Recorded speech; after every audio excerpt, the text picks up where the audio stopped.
এভাবে গাছ থেকে পাতা ঝরে যায় এবং গ্রামের বধূরা এভাবে এই গাছের পাতাগুলো কুড়িয়ে বস্তা বোঝাই করে বাড়িতে গিয়ে রান্না করে। এটা আমাদের জোড়াদাহ মাধ্যমিক বিদ্যালয়ের বাগান। এই যে পাতাগুলো এভাবে কুড়িয়ে গাদামে রেখেছে, এই পাতা দিয়েই রান্না বান্নার কাজ করে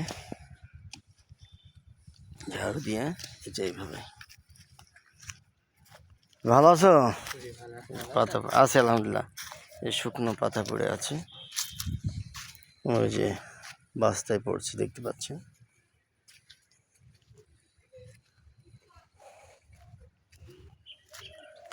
এইভাবেই এই যে এখানে অনেক বড় বড় গাছ, এই গাছগুলোর পাতা ঝরে যায় এবং সেগুলো কুড়িয়ে নিয়ে মানুষ রান্নার কাজে ব্যবহার করে। ওই যে একজন কুড়াচ্ছে ওখানে দেখতে পাচ্ছেন। এইভাবেই লাকড়ির ব্যবস্থা করে তারা, পাতা দিয়ে রান্না বান্নার কাজ করে। শহরে তো গ্যাস পুড়িয়ে রান্না করে, কেউ ইন্ডাকশনে রান্না করে, কিন্তু গ্রামের মহিলাদের কত কষ্ট। তারা প্রথমে পাতা কুড়াইতে হয়, তারপরে সেগুলো আবার চুলায় দিয়ে রান্না করতে হয়।